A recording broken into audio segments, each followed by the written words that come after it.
All right, good morning, everybody, and welcome to our webinar on key lessons for how to improve customer retention with Salesforce Analytics and AI. I'm your host today, Colin Gelfer from Atrium. I lead our solutions team here and will be helping to facilitate today's webinar. First off, I just want to say thanks for attending today. Joining me, I have one of my colleagues, Dr. Andrew Carroll, who will be supporting our session and discussing some interesting customer stories related to retention and customer churn. And then following that, we'll actually have a short demo so you can see some of these practices in action in a real live demo environment. I do want to quickly introduce Atrium. For those not familiar with us, we're a consulting firm that helps companies surface predictive insights and push those into the downstream workflow of an end user, really having insights meet users where they work and engage with their customers. In many cases, we're actually helping companies chart their first steps on the path of machine learning and AI, really helping you advise them on what are the best use cases to go after and what are the best use cases to drive business value. We also help companies implement solutions that leverage AI and analytics. We're actually a platinum Salesforce consulting partner that is implementing and architecting these intelligent solutions at some of Salesforce's largest customers. And we're also helping companies optimize these solutions over time so that they stay intelligent. This could be us enabling and teaching customers how to support these solutions themselves, kind of a teach it a fish approach, if you will, or in many cases, customers will use our managed service to tap into our specialized skills related to data science and intelligent CRM applications. So that's a little bit about us. One of the other items I think is important to share, and really a backdrop for this conversation on customer retention, is our mindset. So we're big believers that there is a fundamental shift happening with regards to enterprise technology solutions. If you think back to the 80s, it was all about implementing systems of record, ERP, CRM, HCM solutions. We asked our end users to crank in a bunch of data into a database, basically. But we didn't make it easy on them, and we didn't give them a lot back. Maybe management got a static dashboard or report, but the end user experience was a little challenging. So fast forward to the 2000s, when we started implementing systems of engagement, right? Applications like Salesforce.com, that was a huge leap forward. With the advent of cloud and social and mobile, these systems certainly became more agile, right? They provided better opportunities to collaborate and really allowed users to access data anywhere. But at the end of the day, the end user, they were left a little wanting, right? Essentially, these CRM solutions, they were still great for capturing data, but mainly just a Rolodex. In some cases, it was a sales forecasting tool, and adoption really remained challenging. But now we know that we're entering this next major shift that we like to refer to as systems of intelligence. Now these solutions can give back to the end user a whole lot more in the form of recommendations, notifications, and really just a higher degree of automation, which in turn is going to drive better adoption because we're finally giving something back to our end users. And underpinning these applications is data and machine learning and analytics. And so the analogy I like to use is Fitbit or the Apple Watch. It's that little nudge to get you to get your steps in, right? Or if you think about it in the case of CRM, it's that reminder on the best way to advance your opportunities that are most likely to close. So you start to add up a million of these little nudges along the way and these recommended actions, and you begin to drive major outcomes in your business. And that's really our mindset. So let's talk a little bit about retention. And let's talk about it within the context of an intelligent system. And to start, I want to frame this discussion with really two statistics. The first one is from the Harvard Business Review. And I think this is something that we've all heard anecdotally, but I think it bears repeating. So acquiring a new customer is anywhere from 5 to 25 times more expensive than retaining an existing one. And you might be saying, wow, that's kind of a big range. It's going to depend obviously on the industry you're in, your selling motion, right? The customer life cycle. But regardless, 5x to 25x, that's a lot of value there. And it's no joke. The second stat that I just want to share with the team today. It actually comes from research done by Frederick Reichheld of Bain Company. And by the way, interesting side note on this guy, he actually invented the Net Promoter Score. So I think if there was a Mount Rushmore for customer engagement, Fred's probably on it, right? If you invent the Net Promoter Score, you're probably a big deal. And he did some really interesting research. And what he found is that increasing customer retention rates by 5 points can increase profits by 25% to 95%. And so bottom line, ton of value to be unlocked here by addressing retention. You probably already knew that. It's probably one of the reasons you signed up for the webinar. You probably want to hear a little bit more about how we take a more modern approach to addressing some of these issues. But I do think it's good to frame up the business value prop here as we discuss some of these topics. Now, if you joined us at Dreamforce, one of the big things that you probably heard us talk about was this need to really rethink how we look at customer retention. So often you hear folks talk about customer churn, and we certainly use that term a lot. We'll use it a lot today.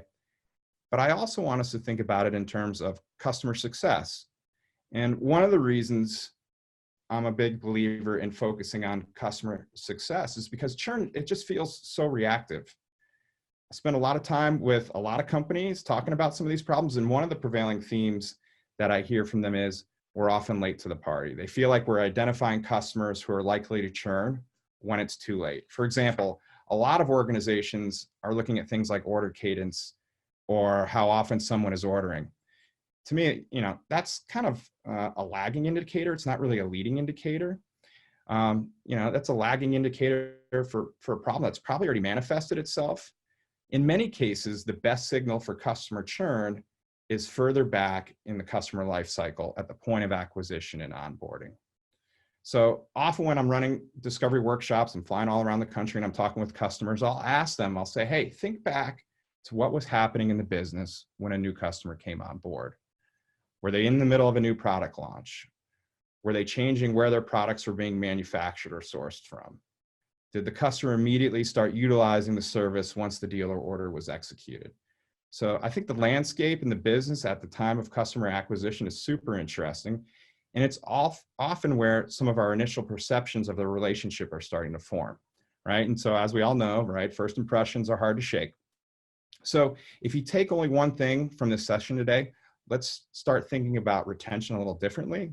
Let's try and move further back in the customer journey or the customer life cycle at the point of acquisition, and maybe even back in the pre-sales process, and start to look for interesting patterns that might be leading indicators for churn. And that leads me to one other point here, which I think is one of the biggest mistakes we make when addressing churn, and that's we tend to think of churn as a result of poor service. And in some cases, that's certainly true. But did you ever think that maybe you're acquiring the wrong customers? Maybe it's not a service problem. Maybe what's driving your retention issue is the result of poor customer acquisition efforts. So something to think about as you start to look at these problems differently and tie that back to your go-to-market strategy. Okay, so we've established one important principle so far, that early in the customer life cycle can be informative to our retention issues. Certainly having a clear picture of what's going on during the onboarding process, that's a great place to start to try and get more visibility. And it's always a great place to focus your customer success efforts. Think about what customers are doing at that point. They're comparing their initial experience to some of the expectations that you've set during the sales cycle. Did they get their first order on time? Was the installation successful? Did we ship the right parts? All right. Was the solution ready to deploy on time? All those things are good things to chew on as we start to think about customer success. And that really leads me to my next point, which I think is important. So we're thinking back to when we first acquired that customer, right? You can see here we have a sales rep. It was a glorious time for this guy. Maybe we closed a big deal that we invested considerable resources in. Maybe we had a fancy digital marketing campaign that drove, a huge conversion rate.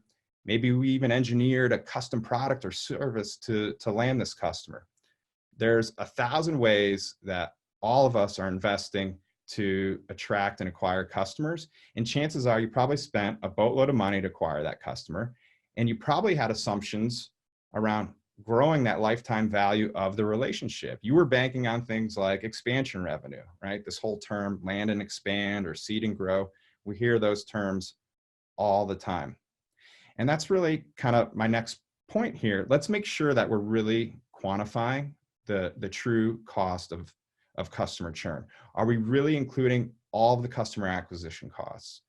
Are we factoring in lost expansion revenue into the picture? All right, so I go around talking with customers, and frankly, I'm kind of surprised by the lack of foundational analytics regarding customer acquisition costs and how we are calculating the true impact of customer churn. I was actually with a customer a couple months ago, and I asked him, I said, what's your acceptable rate of churn? What's your acceptable churn rate? And he said, well, what do you mean? And I said, well, is all churn regrettable? What about the customers that are high cost to serve and low margin? Maybe they're the proverbial squeaky wheel. Do they always pay late? What makes that customer so valuable to us, right? To you? Do we care if we retain them? Again, we've got to have some of those foundational analytics about our customers to make more informed decisions. We kind of have this tendency to be dismissive of kind of basic descriptive analytics. Everybody's super gung-ho about machine learning, me included. We love machine learning, but let's not ignore the need for basic analytics to benchmark the performance of our organization when it comes to customer success. Okay, so with those two principles in mind, how do we begin to address these issues? Now, if you spent any time with my fellow Atrians, all right, you know we're all about the intelligent experience, that notion of how do we derive insights and push those into the workflow. And Salesforce as a platform does a fantastic job of that, right? With Einstein, we can generate those insights and then we can action those in the downstream clouds. I think one of the misnomers around intelligent solutions is it's just a score. Just give me a lead score or a customer churn score. But we really got to set the team up to action on this information and essentially weave this insight into the business process. And so I wanted to just give you a quick example of how we do that in the context of retention, right? So here we have Ray. When we think about Ray works as an inside sales rep supporting the retention desk. When we think about Ray, how do we make his day more intelligent, more insightful, right? To do that, we've really got to consider the business process. So this is a good example here. Ray, he logs into Salesforce first thing in the morning to start his daily calls. Those calls should really be driven by a call list that's AI enabled, right? An AI model that is surfacing which customers are likely to churn and stack ranking those so that Ray can take action. So Ray can see these customers that are likely to churn. The next piece is how do we tie that to a relevant sales play? And Einstein Next Best Action is a great tool for doing that. So if a customer scores at 65, go do this. If a customer scores at 78, go offer them this, right? So we want to tie that score to an action. So Ray's going to initiate his call, right? He's got his sales play on how to address this customer and hopefully retain them. He runs the prescribed play. And after Ray completes his call, right, he's logging his post-call notes. He's updating Salesforce. And you're going to see this in our demo. Einstein's going to rescore that customer in real time, right? So that we know what actions to take next. Now, before I turn it over to Andrew to walk us through some of the real world examples, I do want to clarify one thing.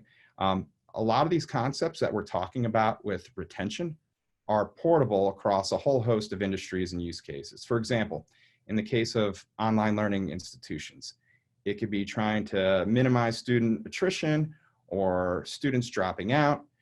If, for example, you're in the pharma industry, it could be identifying patients who are moving off of therapy prematurely, right? How do we ensure they stay compliant with the recommended therapy that their HCP has prescribed? So at the end of the day, it's essentially how do we intervene before something unfortunate happens, losing a customer, moving off therapy, dropping out of school. That's what we're really talking about here. So now I'm going to turn it over to my colleague, Andrew, and he's going to walk us through two stories. Andrew, you out there? Well, thanks, Colin. It's a pleasure to be here to be able to talk to you through a couple of the customer stories that we have that concern churn. The first is really a classic use case. We have Fortune 500 office supplies company, their business to business ops. They were looking for an enhancement to their already existing system of intelligence or an enhancement to the design that they were using. So what their business to business group had was a pre-existing churn model that wasn't giving them much information about the predictions that it was making. So they were being able to predict that there were customers at risk of churn, but they weren't being able to identify what the pain points were and elicit those. They might have to do their own digging to understand what was going wrong at a particular customer site. Similarly, they didn't have at a glance dashboards that would provide them that quick accessibility to that information. So like something akin to an account health type of dashboard. From a managerial level, we're looking for a way to kind of understand how the opportunity pipeline was going, whether there was a significant amount of deal drift, whether there were opportunities that were being held open for an exceptionally long period of time that weren't being closed. So what we did when we came in was to really analyze that workflow that their sales reps were going through on a day-to-day basis to try to understand not only where a newly renovated churn model would deploy its outputs, but also what types of pain points they, as sales reps who are knowledgeable about their interactions with the customers, what they might think as pertinent pain points that we should be checking out. So what we did was to build a brand new churn model, a predictive model with really solid competitive AUC score, which is a scientific metric for how well a predictive model is able to predict. And we were able to take the results, the outputs of that churn model, and build it directly into the workflow that the sales reps were already used to using. They didn't have to sort of endeavor in some large change management flow. They simply had to work the way that they had traditionally worked, with one exception.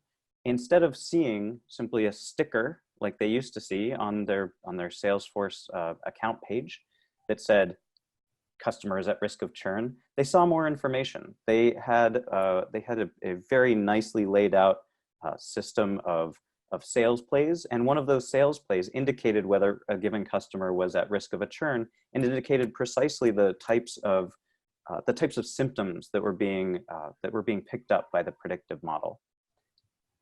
And so in that way, we brought the intelligence directly into their single pane of glass experience and included additionally this account health dashboard so that they could see immediately whether the symptoms that were being picked up by the churn model were supported further down by visualizations. And then they could contact the customer and try to understand in a phone call how they could ameliorate those issues that the customer is potentially having.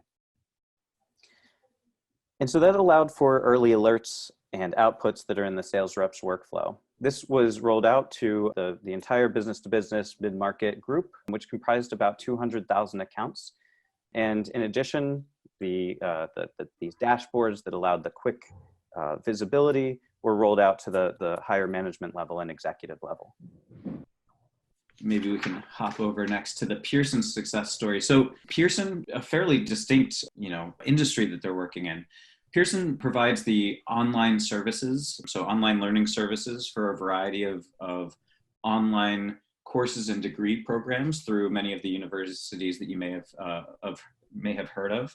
So in this case, the universities maintain their own course content, but the back end enrollment management, the back end, enrollment advising, or the actual live student advising takes place within Pearson's organization. And they their story was really interesting, I thought. They were moving from MS Dynamics to Salesforce, and that gave the VP of analytics the idea, let's lead with predictive analytics, which I love. So instead of building out their Salesforce instance and then building some AI on top of it later, they really wanted to lead with what types of things do we need to capture about these students or about these prospective students on their journey so that we can make predictions. And so before their Salesforce org was even built out, we were helping them build an Einstein discovery model, actually a few models, one for student acquisition and one for student retention. So I want to point out just a few of the things that Daniel Goldsmith, the VP of analytics there, highlights when he talks about this landscape. Most of the financial benefits of an education occur mid to late third year. So you have to make it really deep into your educational progress in order to actualize most of the benefits. And of course, graduating yields the highest benefit. So the statistic that I've seen from him is that you have about a 46% higher income level for those who graduate with a college degree.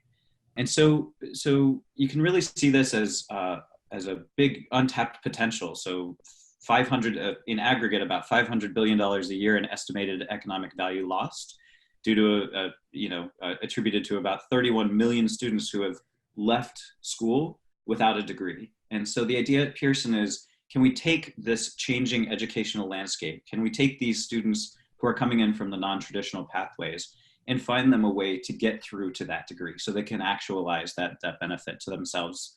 And so student acquisition, a useful model that we built out, but of course we're focusing on, in this webinar, churn. And so, well, we want to think about enabling success for the students. And so we think about student success or student retention. So a little bit about the solution that we built out. We built a retention style model, taking into account features such as demography, but also student activities. So what they're actually recording in their LMS, the learning management portal, as well as course specializations or degree program that they're living in. And using that, we predict likelihood to continue year over year. And so with a model of that type, you can design targeted intervention based on early alerts. And so I want to give you an example of this. What the data showed is that in general, students who are getting early alerts early on in the quarter, they're still retaining at a relatively high rate, which showed that actually the outreach that Pearson was already providing by getting in touch with students, sending out reminders if they are currently having an issue, as indicated by an early stage alert. So that by itself, maybe that's not a deeply interesting insight. But what we did find when you drill down further is that the business students were responding less well to the intervention. So business-oriented students who had early term alerts, maybe they weren't signing into the LMS portal frequently enough, maybe they had missed a few homework assignments, they were leaving at a higher rate. And so what this allowed us to do was recommend a transition in the way that you respond to those alerts, right? So that you can say, hey, okay, early stage alert, but it's an early stage alert for a business student. Let's further tailor this outreach so that we put them on a path to success. So in total, a better understanding of important factors in enrollment and identifying or students, I should say, who are maybe most at risk, who we could prioritize outreach to. Okay, great. Thanks, Andrew. Appreciate hearing those stories. So both of those use cases are supported by machine learning, but I did want to quickly highlight addressing retention with just analytics. Here we have an example from a leading financial services provider. And this customer, like many customers, is just starting down their path towards data-driven CRM. And really just starting with analytics first, nothing predictive. So here we can quickly see the forecast of renewals by stage and which activities have been completed. The other great part is by using Einstein, they can look at the average contract life and really start to drive towards measuring projected lifetime value. So again, nice example where it doesn't have to be predictive out of the gate to really start to see value. We can really focus on some of the foundational analytics related to retention. Okay, now let's jump into the demo. So here we've got an environment, and this is our fictitious company called Cloud Mobile. They sell cellular subscriptions, phone, internet services, and just a quick aside here. So this is actually real data that we've sourced from Kaggle. So for those of you not familiar with Kaggle, It's an online community for data science, and you can actually source data sets off of there. So if you're interested in playing with data, a lot of good, interesting data sets on Kaggle to play around with. And we took some of that data and wanted to use it to model this churn problem we have. And so in this demo, we're really focused on retention and taking action. And so the persona that I'm Lori, our retention desk lead, and she wants to quickly isolate customers that are a high propensity to churn and take action. So in this example, I've segmented my customers based on, are they on a monthly plan, right? Month to month? Are they on yearly contracts? And I can see the average NPS score by service type. But just as important, I can see customers that are also likely to churn in this visualization, right? So this visualization that we're seeing here has been generated by Einstein.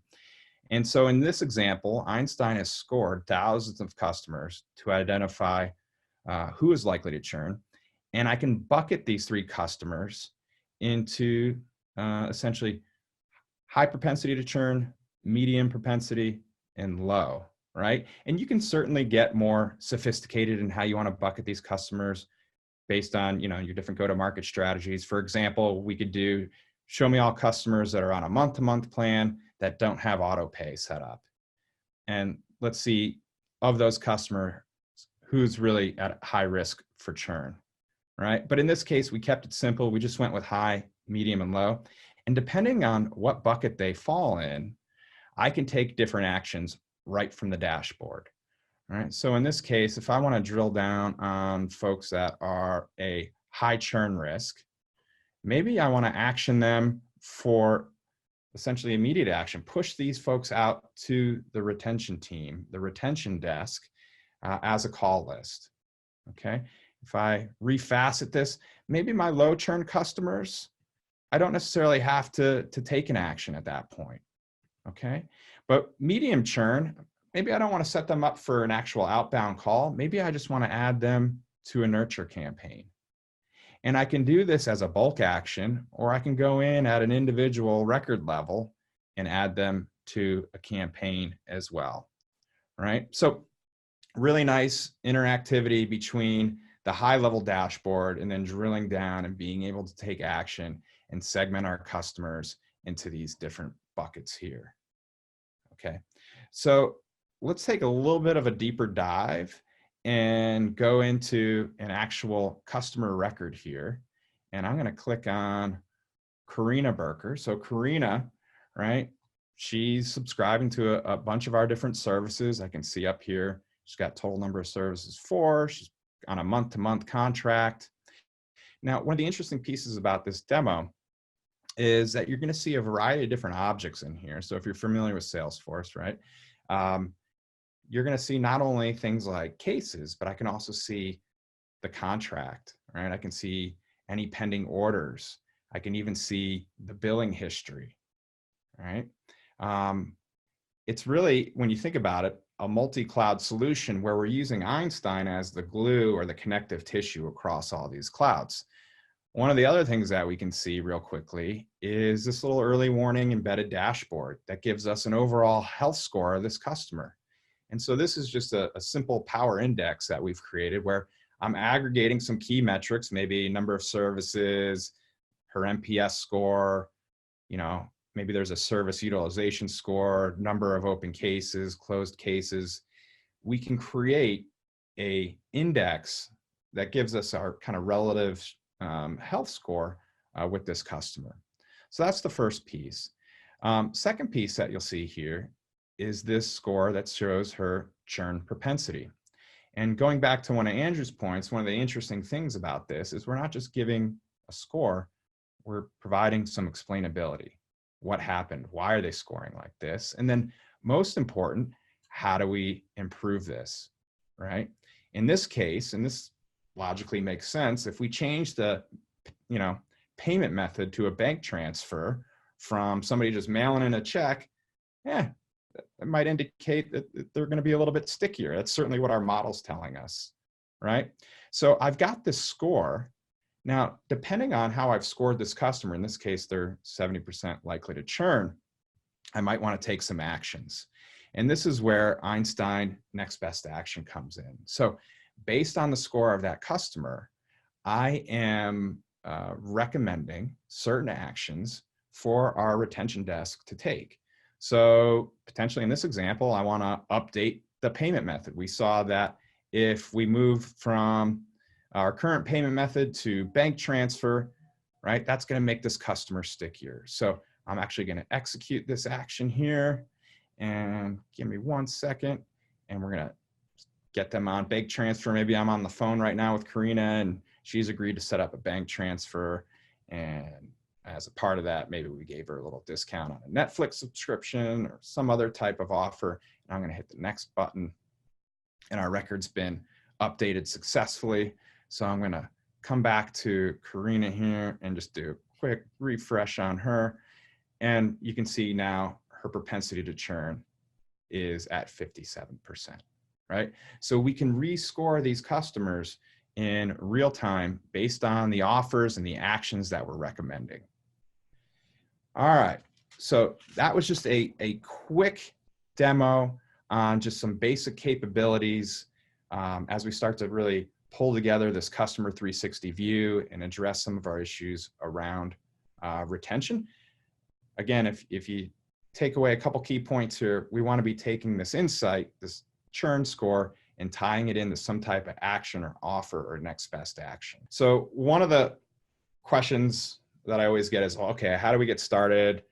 And when we start having those discussions, invariably the conversation turns to, is my data ready, right?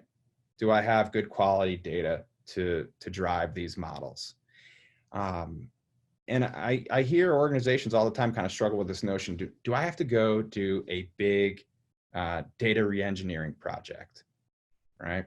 Do I have to go do an enterprise data transformation? And the answer is no, right? And one of the reasons we know that to be true is that you can take an incremental approach, right? Find a high value use case that's going to have a big business impact, right? We saw that at the beginning of this webinar, where if you're getting 5 points of improvement on your retention, that's potentially 25 to 95% increase in profits. That's a great use case to go focus on. So, can you go and clean up 20 to 50 different fields and maybe a handful of workflows, right, to get to that increase in profits by addressing your retention? So we're big believers, and you can take an incremental approach here, this notion of a surgical cleanup to address some of the data collection, some of the data hygiene issues, so that we can get to that business value earlier, right? Rather than waiting 2-3 years for these large enterprise data transformations. And I'm not trying to minimize this notion of data governance or having enterprise data standards, but business moves fast. We've got to be able to do multiple things, and sometimes just targeting a single use case, taking an incremental approach, you can get to value much more quickly. The other interesting thing from a data readiness standpoint is that Einstein, as we go through the modeling process, it's going to reveal certain things about your data. It's going to reveal maybe things that are missing from your data that we want to capture in the transactional app, right? Capture in the workflow. And so as a part of this process and iterating through that, it's going to inform what changes you want to make to your transactional system. And then, as with everything, we're big believers with this notion of iterating over time. And it's also a virtuous cycle. So as your folks start using these solutions and these workflows more, they're going to start to, add in better quality data. We're going to have better process compliance, and that's going to help inform better models. So again, taking more of an incremental approach rather than big bang enterprise data cleanup, we think there's a lot of value there. So that's one item to keep in mind while getting started. The second thing is this notion of change management. So it's funny, when we were starting out in the world of machine learning and AI, a lot of us said, hey, change management, it's dead, right? No one needs change management anymore because everybody's going to love the recommendations and the information that we surface. People are going to want to use these systems, right?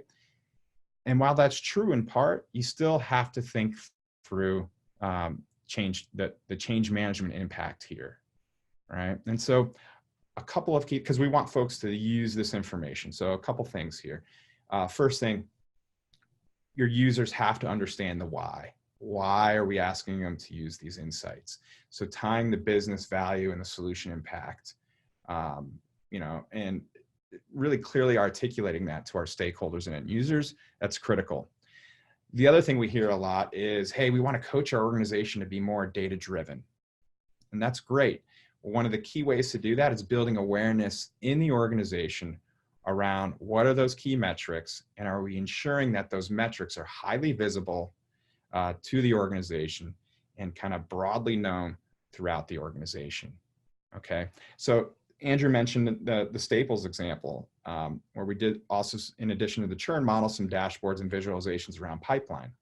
What I love about that example is their executive team, their chief revenue officer, is using the same dashboard that all of the individual contributors are using.